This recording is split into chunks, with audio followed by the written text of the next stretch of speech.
Innal hamdalillah nahmaduhu wa nasta'inuhu wa nastaghfiruh wa na'udzu billahi min shururi anfusina wa min sayyiati a'malina.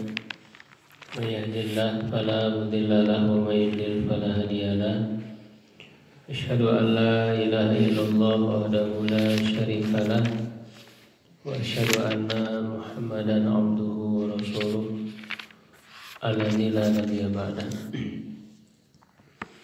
Usalli wa usallimu ala sayyidil awwalin wal akhirin nabiyina Muhammadin wa ala alihi wa ashabihi wa man ihtada bihadihi wastanna bi sunnatihi ila yaumil amma ba'du.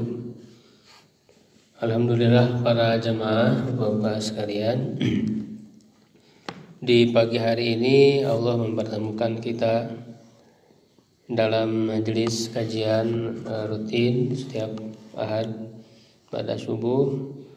Mudah-mudahan Allah mencatat sebagai amal soleh kita yang kita bisa mendapat manfaat tambahan, ya ilmu yang bermanfaat, juga bisa mendorong kita untuk meningkatkan amal soleh kita. Ya amin ya rabbal alamin. Tema yang akan saya sampaikan di subuh hari ini masih dalam rangkaian silsilah ya kita mengkaji pelajaran-pelajaran dari yang Allah Subhanahu wa taala kisahkan dalam Al-Qur'an, khususnya kisah para nabi. Ya, kita bisa ambil banyak pelajaran-pelajaran yang bisa kita terapkan pada diri kita dan keluarga kita. Karena nampaknya pandemi ini belum jelas kapan akan berakhirnya, dan kebanyakan kita menghabiskan banyak waktu kita di rumah ya bersama keluarga. Maka kalau tidak kita bekali dengan ilmu-ilmu yang Allah ajarkan, bagaimana ya kita bersikap terhadap keluarga kita, bimbingan kita mau membawa kemana keluarga kita itu. Ya, maka tidak sedikit yang gara-gara pandemi ini ya rumah tangganya menjadi berantakan. Ya, meningkat data perceraian selama pandemi itu. Maka dibutuhkan ya bagaimana Islam memberikan panduan. Ya, di antaranya Allah banyak mengisahkan para nabi itu yang kalau kita pelajari ada sisi-sisi pelajaran yang bisa kita terapkan dalam keluarga kita. Ya, kita masih menggali kisah-kisah dimulai dari Nabi Adam ya, Nabi Adam, nanti Nabi Nuh, insyaallah. Itu banyak pelajaran-pelajaran. Masih di kisah Nabi Adam, kita sebelumnya sudah mempelajari kaitan antara suami dan istri. Ya, yang dikisahkan dalam kisah Nabi Adam dengan istrinya Hawa. Ya, bagaimana antara satu sama lain suami istri itu bisa memberikan ketentraman. Tujuan diciptakan pasangan itu untuk memberi ketentraman kepada pasangan. Nah, pelajaran berikutnya yang Allah kisahkan dalam Al-Quran masih di kisah Nabi Adam, yaitu tentang dua anak Nabi Adam. Ya, dua anak Nabi Adam alaihissalam yang Allah kisahkan di surat Al-Maidah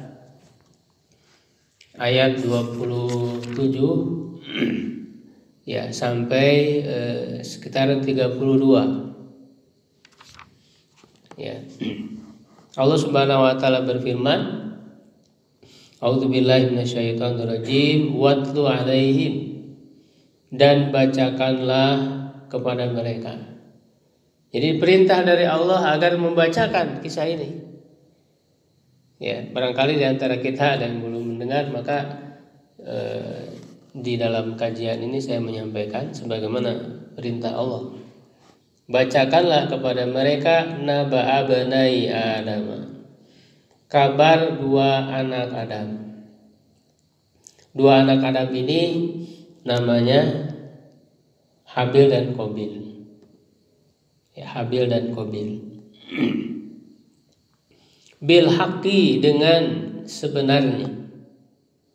Ya, idh qarraba, ya, ketika keduanya berkurban. Nah, ini sebentar lagi kita akan menghadapi Idul Kurban, ya, Idul Adha. Ya, di sini ada kata qarraba, kurban. Dan memang kata kurban itu memang ada di dalam Al-Qur'an. Itu di ayat ini. Ya, walaupun secara istilah yang digunakan dalam syariat, ya, untuk syariat kurban itu namanya bukan kurban, tapi namanya udhiyah. Ya, udhiyah, ya, hewan kurban. Makanya disebut Idul Adha. Adha itu artinya hewan kurban. Ya, tetapi kata kurban sendiri yang menjadi bahasa kita, yang juga berasal dari bahasa Arab, makna secara bahasanya adalah mendekatkan diri kepada Allah, dari kata koruba ya kerubu, dekat, korib. Ya, jadi karena memang esensi dari kurban itu sendiri adalah untuk mendekatkan diri kepada Allah. Tujuannya itu bukan untuk pamer kekayaan, ya, untuk merasa berjasa kepada orang, tapi semata-mata untuk mendekatkan diri kepada Allah. Nah, apa latar belakang, ya, kalau kita lihat dari riwayat-riwayat tentang kedua anaknya ini mempersembahkan kurban. Kenapa mereka diperintahkan untuk mempersembahkan kurban? Ya, yaitu ketika dua anak ini beranjak dewasa dan menginjak usia untuk menikah. Ya, sedangkan manusia di dunia ini kan cuman keluarga Adam, ya, keluarga kecil, belum ada manusia yang lain. Karena Adam itu manusia pertama. Ya. Nah, ada anak-anak Nabi Adam alaihissalam. Nabi Adam itu setiap lahir itu selalu sepasang, laki-laki dan perempuan anaknya itu. Setiap lahir sepasang anak laki-laki dan perempuan. Ya, bahkan ada riwayat yang menyebutkan memang cukup banyak, ya, lahirnya itu sekitar, bahkan yang paling banyak menyebutkan sampai 40 kali, ya, lahir. 40 kali lahir sehingga sekitar 80 itu kan anaknya itu. Ya, nah, lahirlah diantaranya dua saudara ini yang masing-masing sepasang dengan seorang perempuan, dengan anak perempuan. Ya, Habil, ya, Qabil.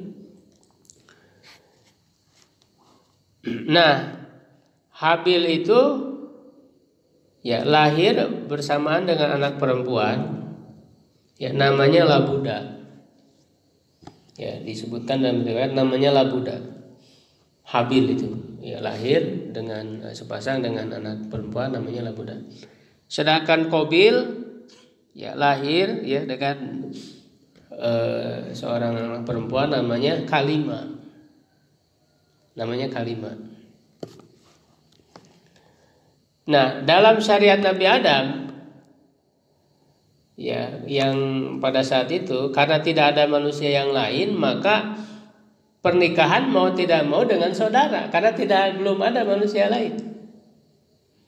Ya, yang dimana di saat manusia sudah banyak, ya, dalam syariat kita, ya, Nabi Muhammad SAW tidak boleh, ya, menikah dengan saudara, menikah dengan kerabat, dengan mahram, ya, dengan mahram tidak boleh.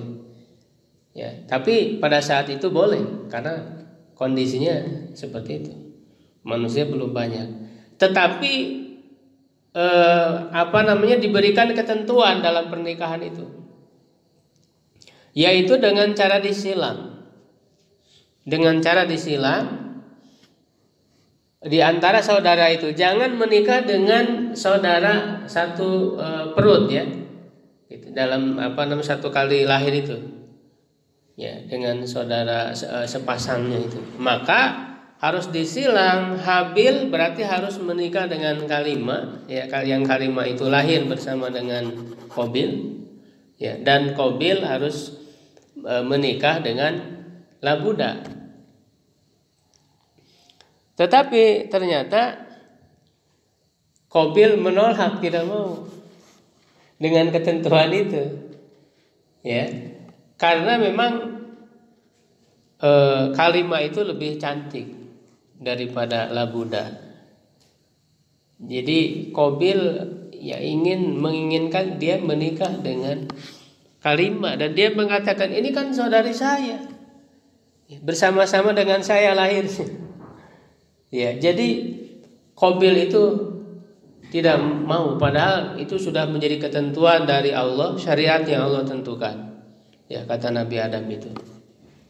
Ya, tapi Qabil tetap tidak menerima ya atas keputusan itu karena tetap bersikukuh Qabil ingin menikahi Kalimah. Ya, maka diperintahkanlah keduanya untuk mempersembahkan kurban. Nah, siapa yang kurbannya diterima oleh Allah, ya dia akan dinikahkan dengan Kalimah. Diuji oleh Allah, disuruh untuk mempersembahkan kurban. Nah, pada saat itu Habil ya, yang pekerjaannya itu sebagai penggembala. Sebagai penggembala ya kambing. Sedangkan Qabil ya itu pekerjaannya bercocok tanam. Ya, bercocok tanam. Nah, dari hasil pekerjaan mereka ya itu disuruh untuk dipersembahkan kepada Allah yang terbaik. Ya, tanda kurban itu diterima oleh Allah. Ya, kurban yang dipersembahkan itu ya dilalap oleh api. Tiba-tiba muncul api gitu, ya langsung dilalap oleh api. Ya, habis oleh api itu diambil. Itu menunjukkan kurbannya itu diterima oleh Allah. Ya, maka mulailah Habil memilih dari hasil penggembalaannya itu yang paling terbaik.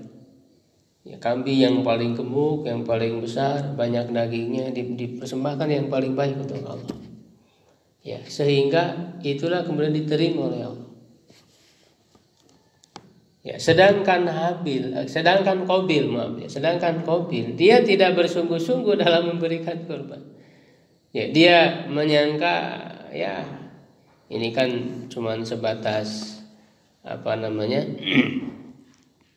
tidak harus yang paling bagus. Ya, justru dia merasa sayang terhadap harta hasil dari jerih payah yang dia lakukan ya dalam berusaha bercocok tanam, sehingga hasil-hasil yang baik-baiknya itu dia ambil untuk dirinya. Nah, sedangkan untuk yang kurban itu dia milih yang paling buruk. Bahkan yang sudah busuk dia ambilin, ya diberikan untuk kurban. Dan kan yang baik-baiknya dia ambil, ya karena merasa sayang atas jerih payah. Nah, ini bisa jadi menghinggapi ya banyak orang ketika memberi untuk orang lain itu bersedekah, berkurban, dipilih yang sudah tidak layak, ya sudah tidak layak pakai diberikan kepada orang. Ya, ini adalah cara pandang ya, cara berpikirnya Qabil berarti.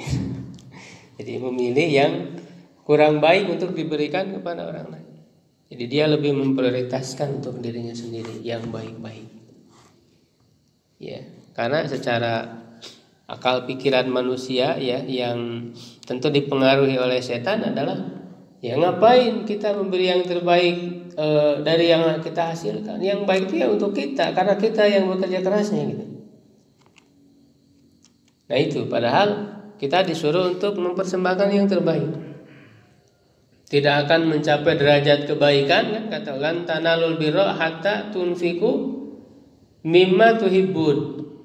Kalian tidak akan meraih yang namanya kebaikan albiro itu sampai kalian menginfakkan dari apa yang kalian cintai. Ya, kalau kita mencintai suatu barang, ya sangat mencintai suatu barang, maka tuntunan dari Allah ya adalah infakkan, sodakohkan barang tersebut. Kenapa? Karena kalau disodakohkan justru dia akan abadi, akan ketemu lagi nanti di akhirat.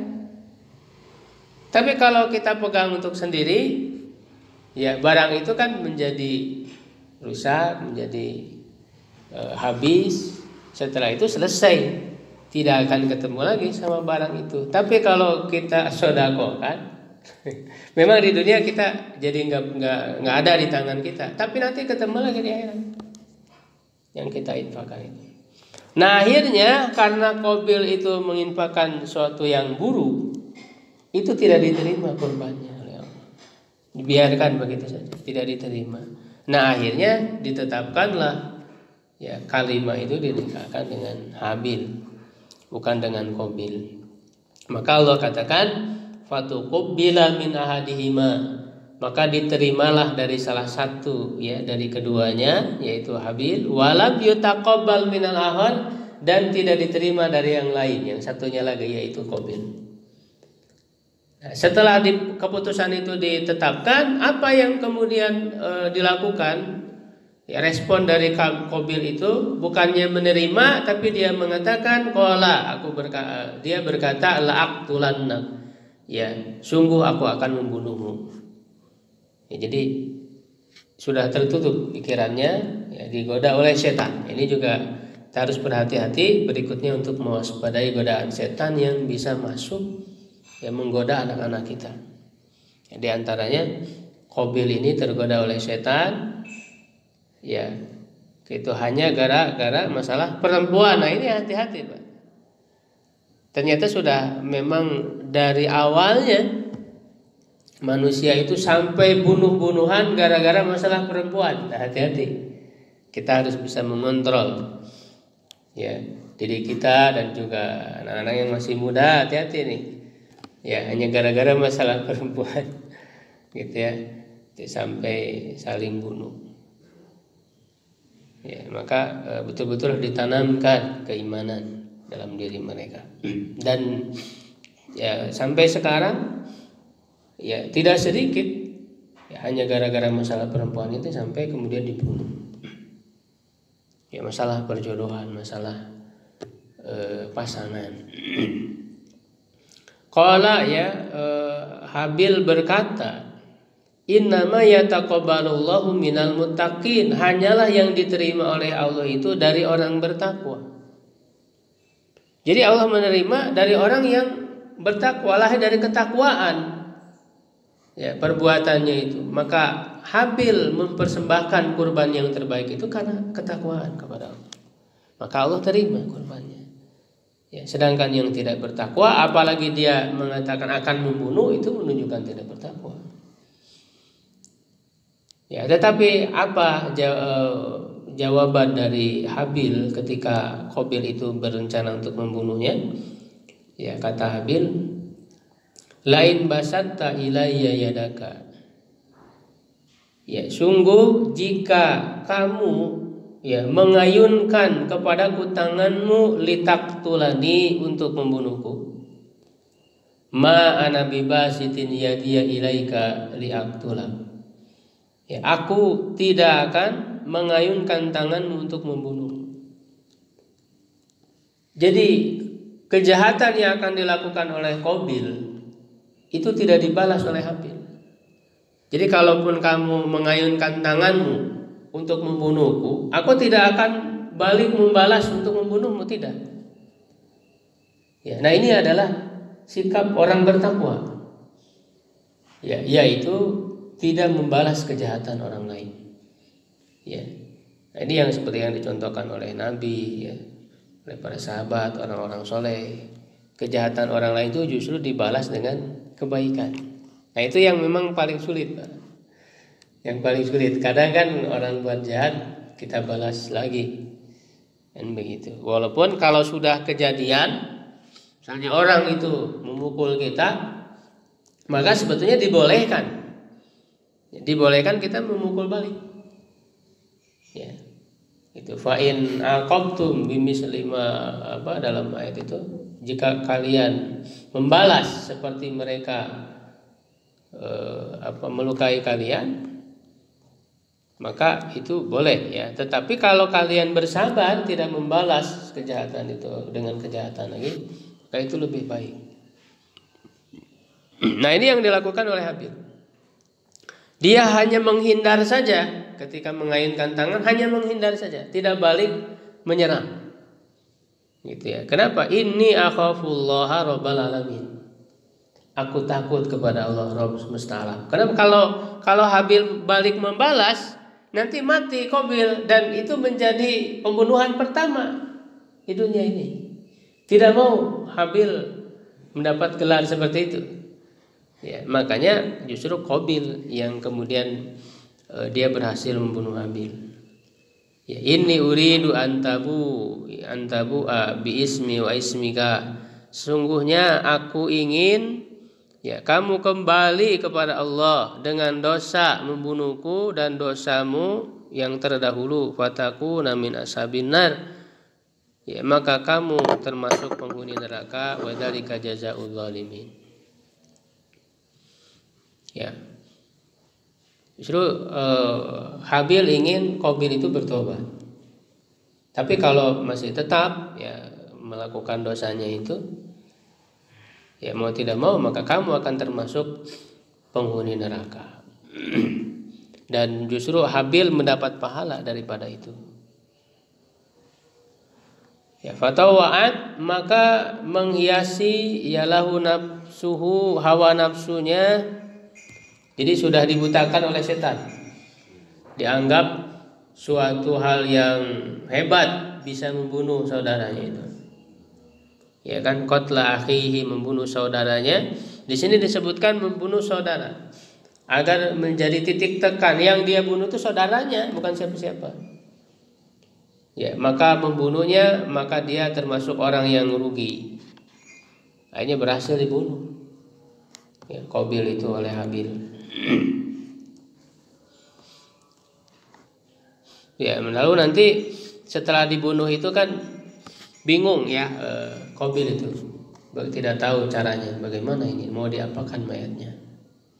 Sampai Allah mengajarkan melalui ya seekor burung gagak ya, yang dikirim, yang dua burung gagak itu berkelahi, yang satu mati, lalu dibawa ya oleh burung gagak itu, dikuburkan di dalam tanah. Itu pertama kali. Jadi yang diajarkan oleh Allah, justru kita diajari melalui burung gagak. Kita belajar kepada burung cara menguburkan mayat. Maka diikutilah oleh Habil itu ya, oleh Qabil itu. Dia mengatakan, celakalah aku ya, alangkah baiknya ya aku seperti burung gagak ini untuk menutupi dia, jasad dia itu. Ya, maka dia termasuk orang yang menyesal ya karena telah membunuh saudaranya. Nah, oleh karena itu dari kisah itu kata Allah, kami tetapkan ya kepada Bani Israel ya, dan juga kepada yang lainnya. Ya, siapa yang membunuh satu jiwa, ini menunjukkan mahalnya nyawa manusia. Siapa yang membunuh satu jiwa tanpa alasan yang benar, ya seakan-akan dia itu membunuh seluruh manusia.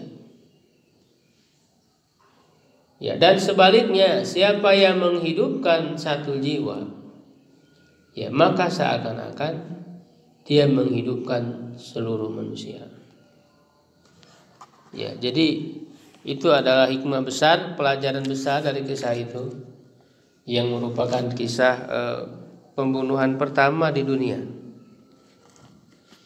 Makanya tidak ada kemudian dosa membunuh yang dilakukan oleh manusia berikutnya, ya kecuali Qabil itu dapat bagian dosanya, karena memang dia yang mencontohkan. Nah, hati-hati ya. Jadi siapa yang mencontohkan keburukan lalu diikuti oleh orang lain melakukan keburukan itu karena terinspirasi dari orang tersebut yang mencontohkan, maka dia dapat kebagian dosanya. Maka dalam hadis disebutkan Rasulullah, jadi tidak ada dosa manusia membunuh setelah itu kecuali Qabil dapat bagiannya, karena dia yang istilahnya mensunahkannya, mencontohkan pertama kali. Sunnah itu artinya mencontohkan pertama kali, ya kan? Makanya Pak, kalau kita mencontohkan satu kebaikan misalnya di masyarakat, yang kebaikan itu masih jarang dilakukan, masih jarang, masih tidak ada orang yang melakukan, lalu kita menginisiasi. Maka inisiasi ini sangat-sangat bagus sekali. Kita menginisiasi melakukan satu kebaikan, lalu orang mengikutinya. Nah, itu akan terus dapat pahalanya, Pak. Setiap orang yang melakukan, ya karena mencontoh kepada kita, maka pahalanya terus. Dan sebaliknya, menginisiasi perbuatan dosa, orang lain mengikutinya, ya maka akan kebagian dosanya. Ya, nah ini pelajaran besar agar kita mewaspadai ya godaan iblis, godaan setan yang bisa menggoda ya di antara saudara. Karena sekarang kita mungkin banyak di rumah, kita harus memperhatikan anak-anak kita yang bersaudara ya, jangan sampai mereka bermusuhan. Ya hanya gara-gara masalah-masalah yang sepele. Karena itu sudah ada contohnya, kejadiannya. Ya, barangkali itu mudah-mudahan menjadi pelajaran untuk memperbaiki di keluarga kita ya. Kalau ada yang ditanyakan boleh. Kalau tidak ada kita cukupkan ya. Ada Pak? Boleh.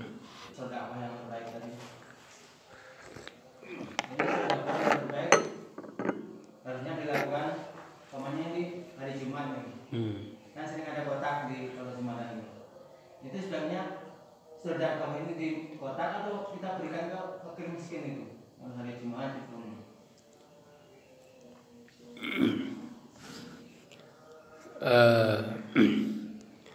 Kalau kita berikan ke fakir miskin kita nggak bisa masukin ke kotak. Kalau masukin ke kotak nggak bisa ke fakir miskin. Lebih baik dua-duanya. Dua-duanya. Iya, bagi dua aja. Bagi dua. Karena memang ketika memasukkan kotak masjid juga kan di situ udah jelas pahalanya ada.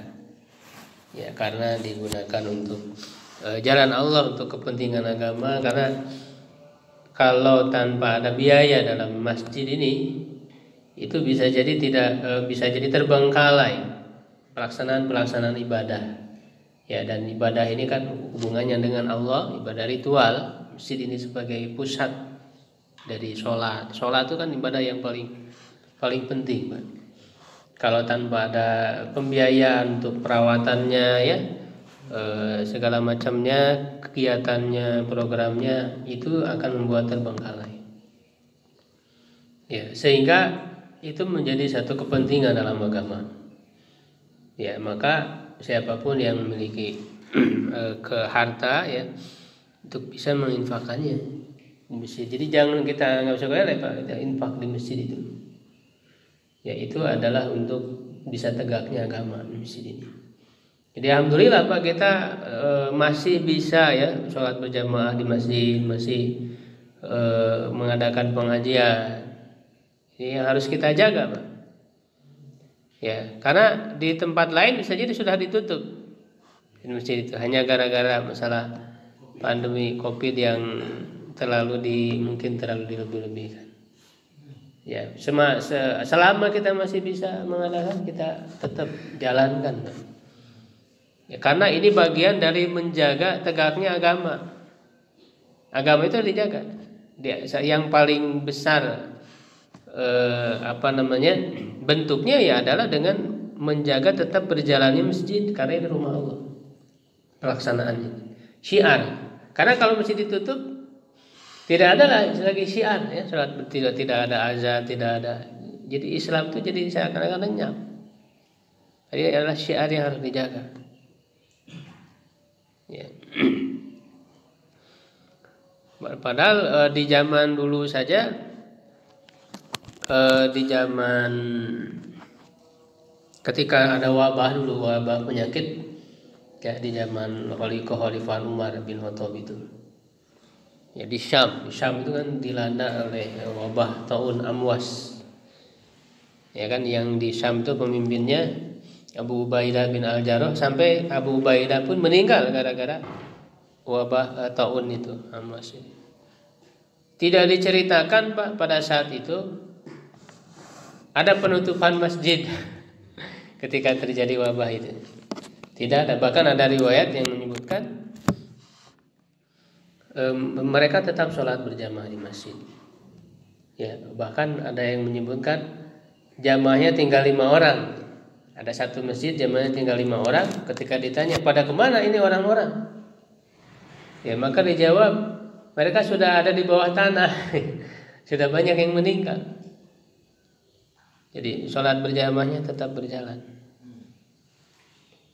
Ya, jadi kemudian nanti ada fakir miskin, ya itu silakan saja pilihannya, Pak. Kalau misalnya di masjid ini sudah banyak yang sedekah, sudah banyak lah ya. Tapi ini fakir miskin ini nggak ada sama sekali yang memberi, maka kita yang boleh memberi. Jadi melihat prioritas mana ya supaya terpenuhi. Tapi kalau yang fakir miskin ini sudah ada yang mencukupi, ya tidak masalah. Jadi kita bisa memilih-milih Pak dalam hal sedekah itu mana yang kira-kira lebih maslahat. Sehingga kalau sedekah ini kita tepat kita salurkan, justru pahalanya juga ya akan lebih besar. Ya kan? Karena betul sedekah itu akan lebih besar pahalanya ketika berikan secara tepat dan kepada orang yang sangat membutuhkan. Sangat membutuhkan. Begitu. Nah, lebih baik lagi tadi kita salurkan dua-duanya. Itu lebih besar lagi, Pak. Tapi kalau tidak ya pilih saja salah satu mana yang lebih maslahat, Pak. Kembalikan kepada masing-masing. Ya, begitu. Ya, Pak.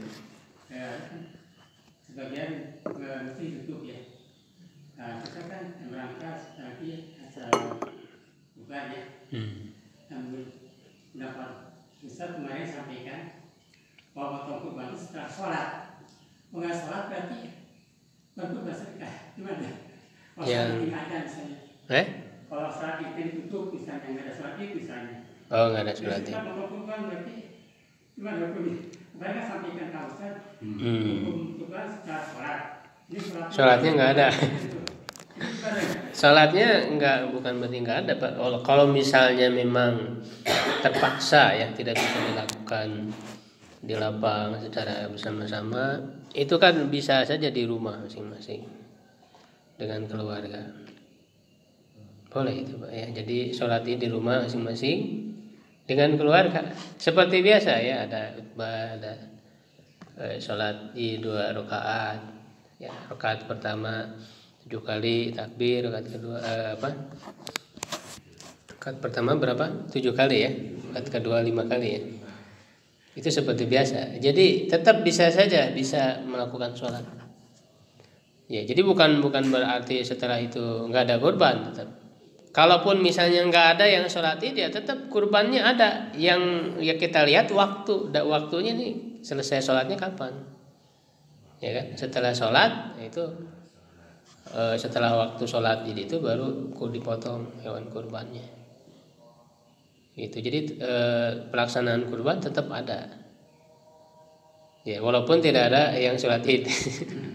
Tetap ada, kalaupun ya kalau ada yang ada kurbannya ya, hewan kurbannya. Kalau nggak ada hewannya, apa yang mau dipotong? Maksudnya, saya sampaikan kalau sholat itu berarti hukumnya sedekah kan ya? Atau sholat dulu waktu kemarin sampaikan. Kalau itu berkaitan dengan zakat fitrah, Pak, bukan kurban. Zakat fitrah. Itu dua ini yang berbeda, Pak. Kalau di Idul Adha itu kan ada kurban. Kurban tuh makanya disunahkan kalau untuk sholat Idul Adha agak dipercepat, tidak terlalu siang ya, agak dipercepat supaya setelah itu bisa langsung motong kurban. Ya, berbeda dengan sholat Idul Fitri. Kalau Idul Fitri agak dijeda ya. Kenapa? Karena setelah subuh itu yang biasanya puasa kan. Nah, ini disunahkan untuk makan. Kan namanya juga Idul Fitri. Fitri itu kan artinya berbuka. Jadi yang biasanya pagi hari berpuasa harus buka, maka disunahkan makan. Makan apa saja, nggak harus nasi ya. Bisa lontong misalnya sudah ada ya, ketupat. Nah itu karena makan dulu, jadi sholat Idul Fitrinya agak sedikit diundurkan, supaya ada waktu buat makan bersama keluarga. Setelah itu baru sholat Idul Fitri. Nah kalau Idul Adha sebaliknya, jadi percepat setelah itu. Nah kalau zakat fitrah atau zakat fitri, nah itu kan harus diberikan sebelum sholat Idul Fitri. Sebelum sholat Idul Fitri, karena kalau sudah lewat waktunya jadi sedekah biasa itu maksudnya. Kalau setelah sholat Idul Fitri baru disalurkan zakat fitrahnya, itu jadi sedekah biasa.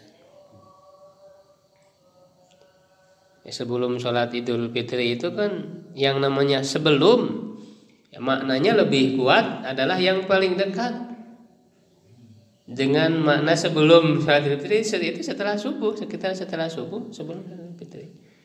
Ya, kalaupun ada yang berpendapat dari mulai malam harinya setelah maghribnya, karena memang itu mulai dihitung tanggal 1-nya kan, itu silakan saja. Tapi yang lebih baik ya menurut saya itu setelah subuh.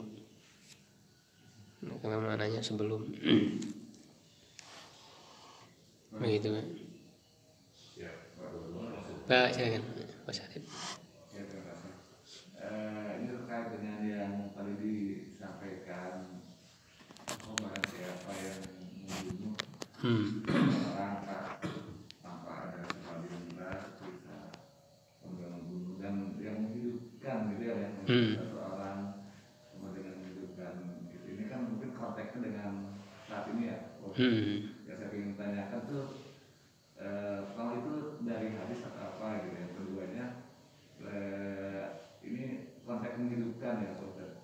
Nah sekarang dalam kondisi pandemi ini misalkan katakanlah, apakah yang maksud dengan menghidupkan itu kita menolong orang misalkan terhindar dari bahaya itu juga bagian dari menghidupkan. Iya. Nah, kalau itu berarti ini kan mungkin akan memotivasi semua teman-teman kebayang kan? Iya betul. Apa memberikan obat misalkan tuh, karena kan dengar-dengar kan kayak terus Hindi gitu kan bagus ya bahasa dia, terus ada obat itu kan dengar-dengar ternyata katanya kalau vitamin D dalam tubuh kita kurang dari 20, nah itu biasanya agak ada korek lah biasanya gitu. Tapi kalau dari 20-30 itu kata mantan Menteri Kesehatan, 20-30 vitamin D dalam darah kita itu, maka sebetulnya biasanya sih tetap bisa survive gitu, sembuh kembali. Tapi kalau di atas 30, maka itu masuk di dalam OTG orang tanpa gejala itu. Jadi artinya sebetulnya dengan mengkonsumsi vitamin D atau kita berjemur, maka sebetulnya nanti kita akan survive gitu loh. Atau mungkin berjemur itu akan orang tanpa gejala itu. Makanya kalau misalkan berarti kan bisa memotivasi kita juga tuh, kalau ada ngasih kulit, ngasih apa itu juga bagian dari menghidupkan. Iya betul ya. Jadi betul itu bagian dari makna dari menghidupkan. Ini di surat Al-Maidah Pak yang tadi saya bacakan. Al-Maidah ayat 32 Pak. Nanti bisa dilihat di Quran, bisa di-share ya, boleh Pak. Nanti kasih keterangannya gitu ya, apa yang dibutuhkan sekarang itu bisa memotivasi buat di-share ya di WA di mana. Jadi ini jelas ya kata Allah, man qatara nafsan bi ghairi nafsin aw fasadin fil ardi. Siapa yang membunuh satu jiwa ya bukan karena orang tersebut membunuh, artinya kan kalau karena orang tersebut membunuh kan dikisos, itu kan boleh mengkisos oleh orang yang berwenang tentunya negara. Atau bukan karena dia berbuat kerusakan di bumi, nah itu juga di antara hukuman orang yang membuat kerusakannya itu besar, itu bisa dihukum mati itu. Itu oleh negara ya, itu kalau itu boleh. Tapi ini bukan karena alasan yang benar membunuhnya itu, faka'an nama qatalan nasa jami'an. Ya, seakan-akan dia itu membunuh manusia seluruhnya. Dan sebaliknya wa man ahyaha, dan siapa yang menghidupkan maksudnya membantu keberlangsungan hidupnya agar dia tetap hidup gitu, menolongnya. Wa man ahyaha faka'anna ma ahyan nasa jami'an, maka seakan-akan dia menghidupkan manusia seluruhnya. Nah, ini besar berarti pahalanya, Pak. Apalagi di masa sekarang. Ketika banyak orang meninggal ya gara-gara penyakit ya. Nah, kita saling membantu, baik itu dengan memberikan informasi tadi ya, bagaimana cara menjaga kesehatan, menguatkan imun, apa saja yang dilakukan, berolahraga, berjemur misalnya, itu minum minuman yang berkhasiat gitu. Itu juga adalah bagian termasuk apapun yang bisa dilakukan untuk bisa menjaga keberlangsungan hidup manusia itu. Yang satu orang saja itu pahalanya kan besar, apalagi banyak orang. Makanya sebetulnya para dokter ya, para pekerja yang ada di rumah sakit itu mereka membantu ya, kalau niat mereka ikhlas karena ibadah kepada Allah, ingin bisa memberikan bantuan agar orang tetap hidup, itu berpahala besar sebetulnya. Mereka para pejuang gitu. Tapi kalau tidak ada niat ikhlas karena Allah, nah tidak ada, karena kan syaratnya harus ada niat ikhlas karena Allah. Dalam arti dia melakukan itu semata-mata mengharap keridhaan Allah, bukan semata-mata karena dia mendapat gaji, karena dia mendapat upah. Tidak hanya itu gitu ya. Apalagi hanya dalam punya tujuan-tujuan lain yang bisa jadi bernilai kejahatan ya, yang hanya menjadikan COVID ini sebagai ladang bisnis saja, proyek ya kan, yang sebenarnya nggak COVID di-COVID-kan. Kenapa? Karena bakal ada kucuran dana misalnya. Kalau kena COVID kan ada dananya turun sekian. Nah, ini adalah niat-niat yang buruk, yang bukannya mendapat pahala kan, justru itu berdosa. Jadi rekayasa orang-orang yang berada dalam pekerjaan di kesehatan ini, maka dikembalikan kepada di hati mereka itu. Begitu kalau ya.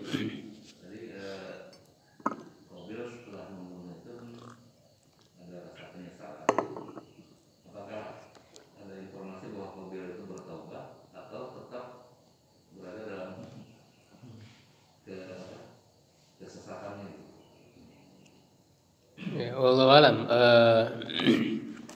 Kalau dilihat dari hadis Nabi ya tadi sahih hadisnya. Jadi memang karena dia adalah orang yang pertama yang membunuh ya, yang mencontohkan, maka dosa-dosa membunuh manusia setelahnya itu jadi ada bagian bagi COVID itu dosanya. Artinya kan berarti kemungkinan besar dia tidak bertobat. Ya. Dan juga tidak dijadikan contoh keluarga Adam itu. Makanya kan Allah memilih Adam. Ya kan? Adam, Nuh, keluarga Ibrahim dan keluarga Imran. Jadi ketika menyebut Nabi Adam tidak menyebut keluarga Adam. Karena dari keluarganya ada yang tidak jadi contoh. Itu Qabil itu. Nah, adapun di kata ini disebutkan minan nadimin, dia termasuk orang menyesal, maksudnya mungkin dia menyesal itu karena tidak tahu ini jadi mayat nih gimana. Bukan dia menyesali dosanya. Gitu. Tapi menyesal karena bingung ini mau diapakan mayat ini. Jadi makna menyesal di situ itu tidak betul-betul bertobat begitu ya. Kalau kita pahami dengan melihat hadis-hadis Nabi yang menjelaskan itu. Gitu ya Allah. Insyaallah cukup ya untuk pagi hari ini, mudah-mudahan bermanfaat. Subhanakallahumma bihamdik, asyhadu an la ilaha illa anta, astaghfiruka wa atubu ilaik. Qulu qawli hadza wa astaghfirullah li wa lakum. Assalamualaikum warahmatullahi wabarakatuh.